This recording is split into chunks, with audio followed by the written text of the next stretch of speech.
every message that we heard from Bethel, everyone was the same message.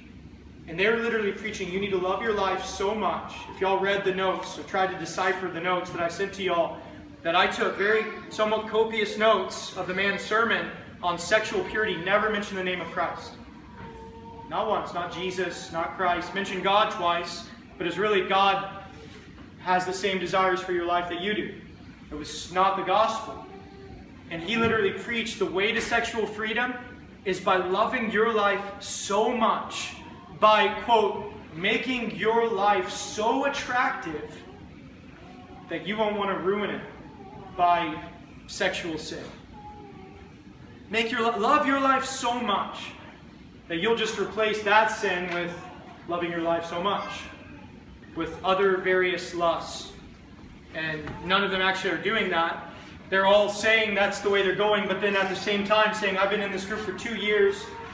I joined this group because I saw the look on my wife's face and all the pain. We were only married for 3 months. I'm back in it again. All the sexual sin, all the perversion, all the pornography, masturbation. I'm back in it again. 3 months after he's married, and now he's here. He's been here for 2 years. He joined because he didn't want to see that pain look in his wife's face, and he's still saying, listen guys, I'm not free. I'm not free, but I'm seeking. We're seeking freedom all together. This man was one of the leaders of the group. He was in basically seeking sexual purity for 40 years and hasn't found sexual purity. And in all manner of evil crimes, unspeakable things, speaking of them as light things.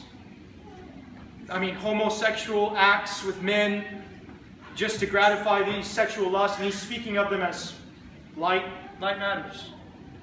We're all human. And we just start preaching to this man, the main leader of the group, of this whole group of 100 men.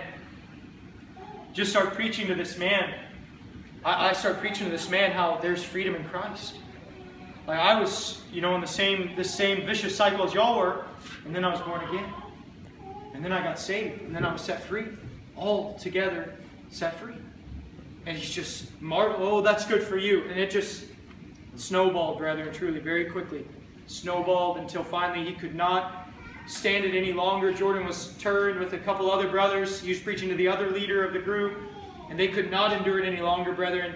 And they said, y'all just need to leave right now. If y'all are going to preach these things, there's freedom in Christ, y'all need to leave right now.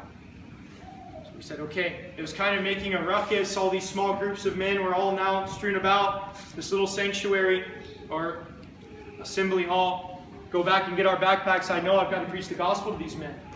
These men are paying $150 for a lifetime membership to bondage. And he's saying, if you want to join a small group tonight, you've got to pay $50. We'll give you, 3 months to, or 3 weeks, something like that, to get the other 100 in our hands. $150 for a lifetime membership to bondage, to sexual sin. And we were just so grieved, so vexed. I just started preaching, grabbed my backpack, started preaching to all these men that these men, they're promising you liberty, but they themselves are the servants of corruption. Immediately I'm being screamed down by the leaders. They're rushing upon me. The man that Jordan was preaching to grabs me, and he just starts pushing me out and pushing me to the door. And when he gets to the door, everyone's watching. When he gets to the door into the foyer, he draws me back and shoves me into the door, pushes me out. It's very violent, and we were thrown out. They're calling the cops. We get out of there. That was the first night in Bethel. First visit to Bethel. But again, we were hidden from the cops.